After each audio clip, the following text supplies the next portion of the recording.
I used to be just like you, just another face in the crowd. When people talked about a new world order or North American Union or world government, my response was always to call them crazy inbred hillbillies. I mean, didn't these people watch the news? I know I did. In fact, I bellied up to the trough at feeding time every night and gladly scarfed down everything that was given to me. But slowly, I realized that the choices I was offered seemed awfully alike. Anyway, like I was saying, shrimp is the fruit of the sea. You can barbecue it, boil it, broil it, bake it, saute it.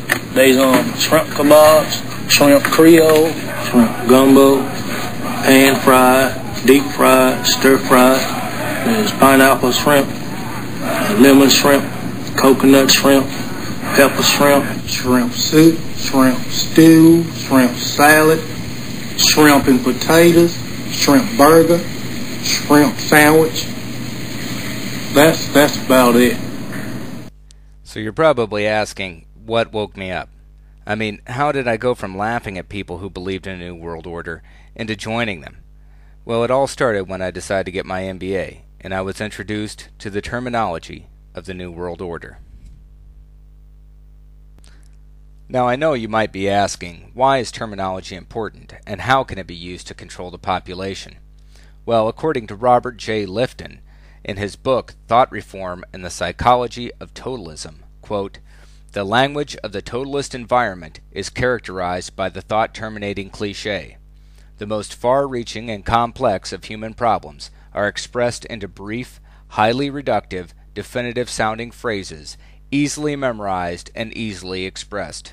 These become the start and finish of any ideological analysis.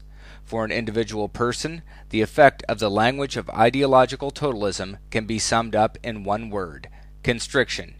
He is, so to speak, linguistically deprived."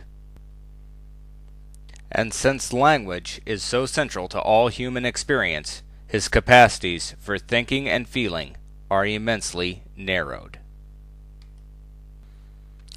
Let's begin now with some of the key terms that form the framework of the global union system. These terms serve as a roadmap. When I started my MBA program, the textbook for my first class, entitled International Business by McGraw-Hill, gave us a chart that showed how the world would be consolidated. Keep this in mind when you hear these buzzwords in the future. The chart was a series of concentric circles, and at the center was a dot labeled Nation State. The next circle was entitled Free Trade Agreements and had a dot labeled NAFTA. The next larger circle was labeled Customs Union and had a dot marked EC, or European Community. Moving further outward was a dot labeled European Union on the larger circle named Economic Union. And finally, on the largest circle that encompassed them all was the title Political Union.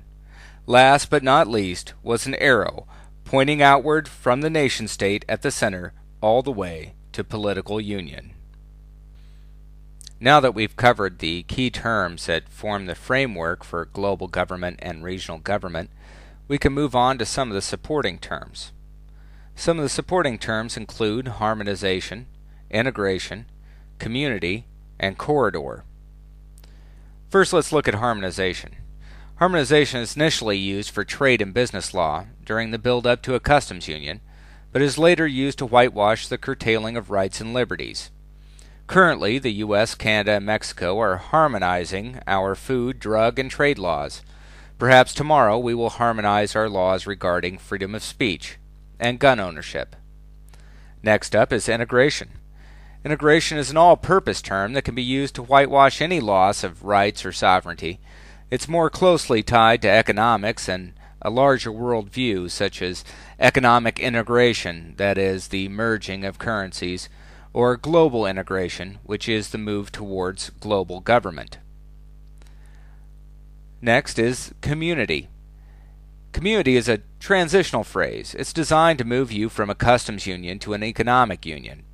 This word should alert you that loss of monetary policy is just around the corner, and borders are about to be flung wide open. Examples include the European Community, which was the precursor to the European Union, the North American Community, the ASEAN Community, and the Pacific Community. Finally, we have corridors. Corridors are international roadways that are under global or regional control. They are different from highways or roads in that they are not for the public good, but rather for trade and security, i.e. martial law. The corridor system is intended to be worldwide and is not limited to North America, as we will see in later presentations. This ends part 1 of our series on global union, terminology of control. Remember the buzzwords used by the propagandists of the global power elite, and count how many times you hear them on TV or radio. I hope you'll tune in for our next installment entitled Death of the Nation State 2015, where we will use official government websites to show you the plan to destroy the nation state over the next few years, and replace it with regional blocks that will form the foundation of a global government.